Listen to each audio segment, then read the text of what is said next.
अधिकारी को मारे हैं, तो उनके जैसा हम लोग हजारों लाखों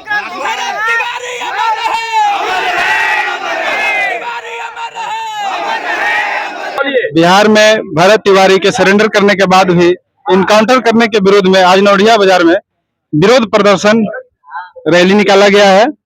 और इसी बीच हम यहाँ के पूर्व जिला अध्यक्ष, राजद जिला अध्यक्ष जो इस रैली का नेतृत्व कर रहे हैं, आइए हम उनसे बात कराते हैं। इनका मांग क्या है और किस लिए इतना भीषण रैली का निकाला गया है।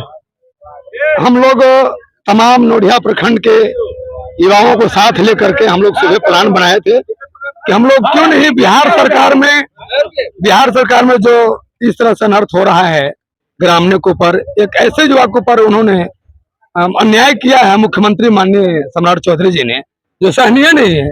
वो लड़का अताई नहीं था, लड़का कभी भी कोई बैकग्राउंड में क्रिमिनल रिकॉर्ड नहीं आया। उसका सिस्टम के विरुद्ध आवाज उन्होंने उठाया है। तो जो आज भ्रष्टाचार फैला हुआ अनैतिक कार्य पुलिस कर रही है, उसके खिलाफ बड़ी बड़ी कंपनियों ने जो वहां पे उस गांव में जिसके लेकर के मुद्दा उठा, वहां पर गड्ढा हो गया और वहां पर पानी 8 फीट जमता है, तो लोग बरसात के मौसम में वहां निकल नहीं पाते हैं। उसका मांग था कि क्यों नहीं इसको मिट्टी से भर के लेवल करो और जो वहां से विस्थापित हुआ है उस विस्थापित को बढ़िया तरह से बढ़िया जगह पे सुगम तरीके से बचाओ, ये उसका मांग था।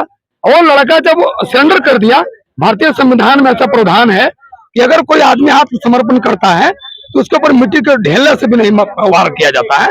और वो सरेंडर करने के बाद वहां के पुलिस एकदम प्री प्लानिंग सम्राट चौधरी के निर्देशानुसार, वहां के मुख्यमंत्री के निर्देशानुसार गैर कानूनी ढंग से वो सरेंडर करने के बाद पैर में गोली मारा, गिराया और उसका अंडकोश पर भी फोड़ा है पैर से डाल के, और वहां से उठाया है। और वहां कितना तो जब वहां से गाड़ियां चल गई, बीच रास्ते में उसको छाती में गोली मार के निर्मम हत्या किया। हम लोग इस विरोध प्रदर्शन के माध्यम से माननीय नीतीश कुमार से और वहां पर जितने भी दल गठबंधन में हैं, जिनके सहयोग सम्राट चौधरी जी की सरकार चल रही है, हम सबसे आग्रह करते हैं कि ऐसे अनपढ़, गवार, निरंकुश और भ्रष्ट व्यक्ति जिसके ऊपर 7 हत्याओं का मुकदमा चल रहा है, वो सजाता है, बेल भी नहीं हुआ उसके ऊपर, घूम रहा है, केस खत्म नहीं हुआ, ऐसे लोगों को मुख्यमंत्री के पद से तत्काल नीतीश को हटाना चाहिए और किसी और व्यक्ति को मुख्यमंत्री बनाना चाहिए, क्योंकि उसको पता नहीं है सम्राट चौधरी को कि संविधान क्या कहता है। अगर कोई मर्डर भी करता है तो मर्डर का सजा पुलिस नहीं दे सकती है, उसको कोर्ट साबित करेगा कि इसे क्या किया, जुर्म तय करेगा और कोर्ट फैसला देगा। वहां तो बिहार पुलिस में जज के व्यवस्था खत्म कर दिया गया, पुलिस को जज बना दिया गया। जहाँ पुलिस आ रही है इनकाउंटर कर दे रही है, वहाँ अराजकता का माहौल है। हम लोग इस तमाम कैंडल मार्च करके विरोध करके वहाँ के सरकार के सभी गठबंधन के लोगों से मांग करते हैं, खास करके नीतीश जी से, तत्काल ऐसे निरंकुश और हत्यारा जिसके ऊपर सजाता है, वो मर्डर केस का उस पर इनके आरोपी है, आरोप सिद्ध हुआ है, वैसे लोग को मुख्यमंत्री पद से हटा देना चाहिए। ये हम लोग सबों का मांग है। लेकिन पुलिस के द्वारा तो कहा जा रहा है कि भरत तिवारी के हाथ में पिस्तौल था और वो पुलिस पर जानलेवा हमला कर रहे थे। गलत बात है। उसको करीब 20 वीडियो ऐसा वायरल हुआ।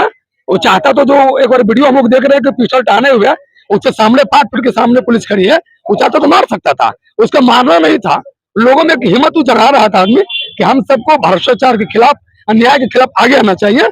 उसके किसी को मारने का, हत्या का उसको किसी का प्रयास नहीं था, उसका सोच नहीं था किसी को मर्डर करे, वरना किसी को भूल देता, इसके बाद अपने मारा जाता। मगर ऐसा नहीं किया, उन्होंने कानून का पालन किया। और जब प्रशासन ने कहा कि तुम्हारी मांगों को हम सुनेंगे, वो हथियार डाल दिया और हथियार डालने के बाद उसकी हत्या कर दी गई, जो गैर कानूनी। हम लोग मांग करते कि जितना भी पुलिस की टीम में शामिल था सबको फांसी की सजा कर देना चाहिए। तो ऐसा कि बिहार पुलिस को क्या लगा कि भरत तिवारी को जान से मारना पड़ा या इनकाउंटर करना पड़ा या फर्जी इनकाउंटर करना पड़ा, आखिर क्यों? गरीबों का सिस्टम का पोल खोल रहा है, गरीब को आवाज बन रहा है, जो सच को सामने रख रहा हो तो उसके बोलती को बंद कर दो, आवाज दो, ताकि कोई लड़का खड़ा नहीं हो। जैसे मनुष्य जियो, नर्क की जिंदगी जियो, कोई बोलो मत। ये सरकार का मंशा वहां का है। तो कहीं ना कहीं कहना है कि गरीब का जो भी आवाज उठाएगा उसको इनकाउंटर कर दिया जाएगा, या होगा बिहार में। तो अगर मुख्यमंत्री कुर्सी पर सम्राट चौधरी रहेगा ये होगा। अभी तक बहुत सारे इनकाउंटर हुआ। जो नीट के छात्रा का रेप हुआ, कौन किया, क्यों नहीं जांच हुआ? उसके लिए सीबीआई नहीं है, उसके लिए सरकार के पास कोई एसआईटी टीम गठित नहीं हो सकती थी। नहीं, अब तक जांच सामने आता।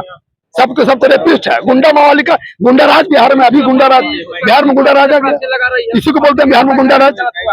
सरकार को का स्वयं का स्टेटमेंट है कि जो मानसिक विक्षिप्त है, माननीय मुख्यमंत्री जी स्वयं कह रहे हैं कि वो लड़का मानसिक विक्षिप्त है, तो आपकी पुलिस क्यों उसकी इनकाउंटर कर रही है? ये कौन सी संविधान का रूल है? पागलों का पुलिस आपकी इनकाउंटर कर रही है? सारे पागल को खत्म कर दो, बिहार के सारे पागलों को। काके क्यों चल रही है? सारे मुख्यमंत्री यहाँ पर गरीबों को शोषण किया जा रहा है और जो गरीबों के प्रति जो है कि आवाज उठाएगा उसको इनकाउंटर कर दिया जाएगा। लोग क्रांतिकारी विचारधारा के लोग हैं। हम सभी मित्र बंधु लोग सिस्टम के खिलाफ खड़े हुए हैं। आज बर्दाश्त से बाहर हो गया।